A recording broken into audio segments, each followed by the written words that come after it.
आज तुलनात्मक राजनीति के अर्थ, स्वरूप और क्षेत्र, इसके बारे में चर्चा करेंगे। मैं हूं विनय कुमार गुप्ता, प्राध्यापक राजनीति विज्ञान LVSM कॉलेज जमशेदपुर से। आज इसी टॉपिक पर हम लोग संक्षेप में कुछ महत्वपूर्ण चीज़ों को जानने का प्रयास करेंगे।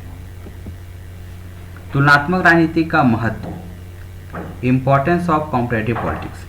प्रारंभ में तुलनात्मक राजनीति का सामान्य अर्थ जो है वह विदेशी सरकारों के संवैधानिक अध्ययन से लगाया जाता था, किंतु आधुनिक समय में तुलनात्मक राजनीति के अंतर्गत विविध देशों के सरकारों के अतिरिक्त विविध राजनीतिक प्रक्रियाओं और उनसे संबंधित राजनीतिक और गैर राजनीतिक संस्थाओं का भी अध्ययन शामिल है। आमतौर पर एक जैसी राजनीतिक क्रिया की दूसरे तरह की राजनीतिक क्रियाओं से तुलना कर संपूर्ण राजनीतिक व्यवहार को समझने के लिए व्यवस्थित विश्लेषण द्वारा जब सामान्यीकरण का प्रयास किया जाता है, तब ऐसे ही प्रयास को तुलनात्मक राजनीति कहा जाता है। तुलनात्मक राजनीति के अर्थ, प्रकृति और क्षेत्र के विवेचन के पहले यह हम लोगों को समझना जरूरी है कि इसका अध्ययन क्यों किया जाता है। राजनीति विज्ञान में तुलनात्मक अध्ययन नया नहीं है। अरस्तु ने सबसे पहले तुलनात्मक राजनीति की व्यवस्थाओं में 158 प्रकार के संविधानों का अध्ययन कर निरंकुश श्रेणी तंत्र और प्रजातंत्र के विशेषताओं और अंतरों का तुलनात्मक दृष्टि से विवेचन किया था, जिसका उद्देश्य यह जानना था कि किस प्रकार की राजनीतिक व्यवस्था अच्छी होती है। तब से लेकर आज तक कई विद्वानों ने नए नए शोध उपकरण उपागम दृष्टिकोण से विभिन्न राजनीतिक व्यवस्थाओं का अध्ययन एवं विवेचन किया है। तुलनात्मक राजनीति के अध्ययन का निम्नलिखित महत्व है। उसमें से पहला है राजनीतिक व्यवहार को समझना, दूसरा है राजनीति को वैज्ञानिक स्वरूप प्रदान करना, तीसरा है राजनीति में सिद्धांत निर्माण और नियम निरूपण करना, और चौथा है राजनीतिक सिद्धांतों की प्रामाणिकता की जांच करना। तुलनात्मक राजनीति की ऐतिहासिक पृष्ठभूमि की अगर हम बात करें तो यह उतना ही पुराना है जितना कि राजनीति विज्ञान है। अरस्तु के बाद मैकियावेली, मॉन्टेस्क्यू, ब्रायस, फाइनर आदि विचारकों ने इस पद्धति को अपनाया। द्वितीय विश्व युद्ध के बाद तुलनात्मक राजनीति के क्षेत्र में क्रांतिकारी विकास हुआ, जब David Stern, Almond Powell, Karl Deutsch, Coleman आदि विद्वान ने व्यवस्था सिद्धांत के अंतर्गत तुलनात्मक अध्ययन को नई दिशा दी। बाद में डहल, एप्टर, लुसियन पाए, सिडनी बर्बा, मायरन वीनर के योगदान से और कई नवोदित के अध्ययन से तुलनात्मक राजनीति का क्षेत्र और व्यापक हो गया। तुलनात्मक राजनीति के अर्थ और परिभाषा की अगर हम बात करें तो कई विद्वान अलग अलग ढंग से परिभाषा दी है, जो कुछ परिभाषा महत्वपूर्ण है। जैसे एडवर्ड एफ हीमन कहते हैं कि तुलनात्मक राजनीति राजनीतिक संस्थाओं एवं सरकारों के विविध प्रकारों का तुलनात्मक विवेचन एवं विश्लेषण है। ब्रायबंटी कहते हैं कि तुलनात्मक राजनीति सामाजिक व्यवस्था में उन तत्वों की पहचान और व्याख्या है जो राजनीतिक कार्यों तथा उनके संस्थागत प्रकाशन को प्रभावित करते हैं। ब्लॉडेल कहता है कि तुलनात्मक राजनीति वर्तमान विश्व में राष्ट्रीय सरकारों के प्रतिमानों का अध्ययन है। आमंड पावेल कहते हैं कि तुलनात्मक राजनीति के 3 मौलिक मंतव्य हैं। पहला है कि पश्चिमी और गैर पश्चिमी देशों की संस्थाओं का एक साथ विश्लेषण, दूसरा है राजनीतिक संस्थाओं का क्रमबद्ध अध्ययन, और तीसरा है तुलनात्मक राजनीतिक सिद्धांतों में संबंध स्थापित करना। G.K. रॉबर्ट्स कहते हैं कि अब राजनीति का तुलनात्मक अध्ययन केवल संरचनात्मक तुलनाओं तक सीमित नहीं रहा है, वरन इसके अंतर्गत कबीलों, समुदायों, संघों और गैर राजकीय इकाइयों का व्यवहारात्मक अध्ययन होने लगा है। यही कारण है कि आज तुलनात्मक राजनीति को या तो सब कुछ या कुछ नहीं कहा जाने लगा है।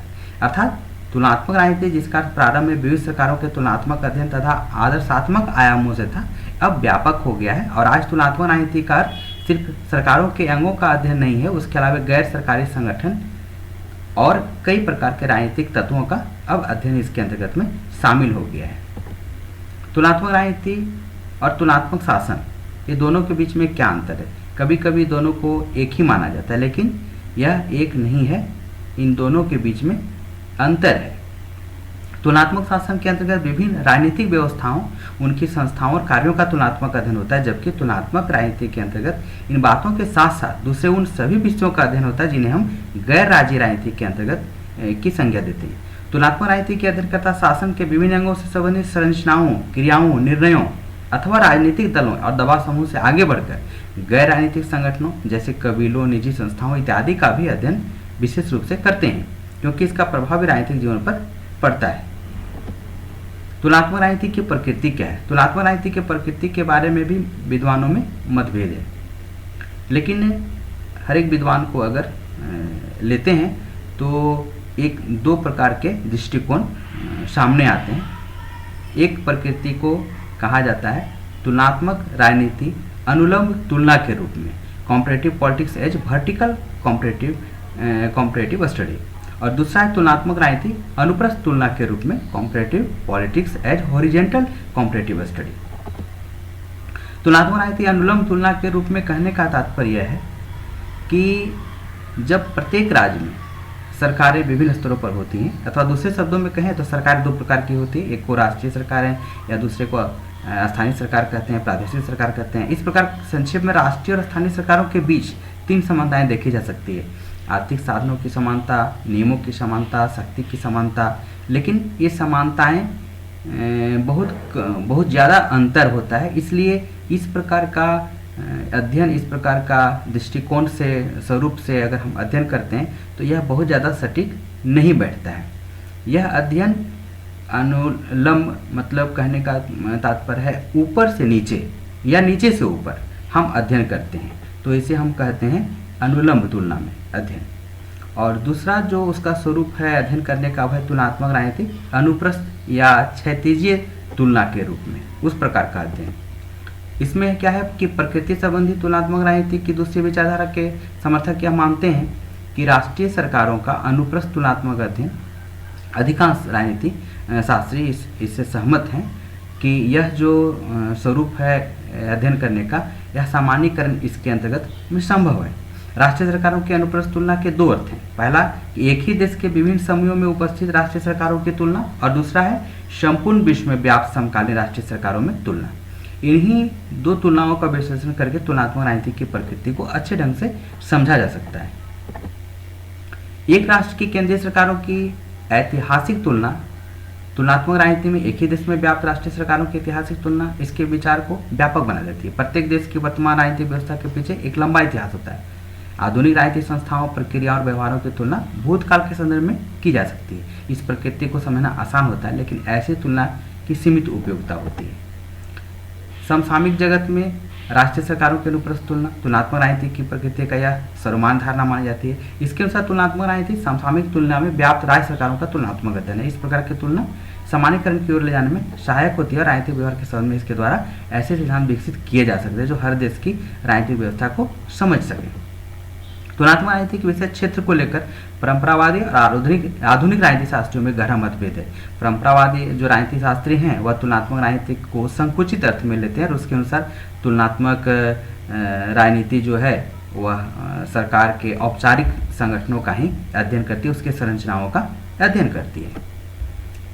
जबकि आधुनिक जो राजनीति शास्त्री हैं, तुलनात्मक राजनीति के विद्वान जो हैं, वह उससे बहुत ज़्यादा व्यापक तुलनात्मक राजनीति के क्षेत्र को लेते हैं। उसमें से है विश्लेषणात्मक अनुभाविक खोज, अवसंरचना का अध्ययन, विकासशील समाजों के अध्ययन पर बल, अंतःशास्त्रीय उपागम पर बल, मूल्यविहीन राजनीतिक सिद्धांत पर बल, संरचनाओं का अध्ययन अभी भी जारी। लेकिन ये मुख्य नए चीज़ जो व्यवहारवादी हैं, यथार्थवादी हैं, वो इन सब चीज़ों के अध्ययन पर ज़्यादा जोर देते हैं। निष्कर्ष रूप में हम कह सकते हैं कि तुलनात्मक राजनीति का अध्ययन न सिर्फ राजनीति विज्ञान के छात्र छात्राओं के लिए बल्कि उन सभी के लिए जो विश्व की राजनीति में रुचि रखते हैं, उनके लिए भी तुलनात्मक राजनीति का अध्ययन उपयोगी है। इसका अध्ययन स्वरूप लंबात्मक और क्षैतिज दोनों है, जिसमें क्षैतिज स्वरूप का अधिक महत्व है। परंपरागत तुलनात्मक राजनीति में शासन के अंगों का वर्णनात्मक अध्ययन होता था, जो आधुनिक समय में विश्लेषणात्मक हो गया है और व्यवहारवादी के आगमन से मूल निरपेक्ष अध्ययन को महत्व दिया गया है। पश्चिमी राज्यों के साथ साथ नवीन राज्यों के अध्ययन को भी अब महत्व दिया जा रहा है और अंतर अनुशासनात्मक अध्ययन के द्वारा इसे वैज्ञानिक स्वरूप देने का प्रयास किया जा रहा है। इस प्रकार से तुलनात्मक जो राजनीति है वह प्रारंभ से लेकर आज तक बदलता रहा है और इसकी उपयोगिता जो है वह शुरू से लेकर के आज तक वह लगातार बढ़ती जा रही है। इस तुलनात्मक राजनीति के अध्ययन से हम पूरे विश्व के परिदृश्य को, राजनीतिक परिस्थिति को समझते हैं और यह हमें मदद पहुंचाता है एक ऐसे राजनीतिक सर्वमान्य नियम बनाने में जो पूरे विश्व में पूरे राजनीतिक व्यवस्था को एक नया नियम, एक नया सिद्धांत दे सके। आज हम लोग इस टॉपिक पर चर्चा की, हम लोग पुनः फिर दूसरे टॉपिक के साथ आएंगे। आप लोग इसको अच्छे ढंग से सुना, इसके लिए आप लोगों को धन्यवाद। यह निश्चित रूप से यह सभी लोगों के लिए फ़ायदेमंद है और वैसे छात्रों के लिए जो यूजी सेमेस्टर 3 में है कोल्हान विश्वविद्यालय में, उसे यह टॉपिक निश्चित रूप से फायदेमंद होगा और आप लोगों के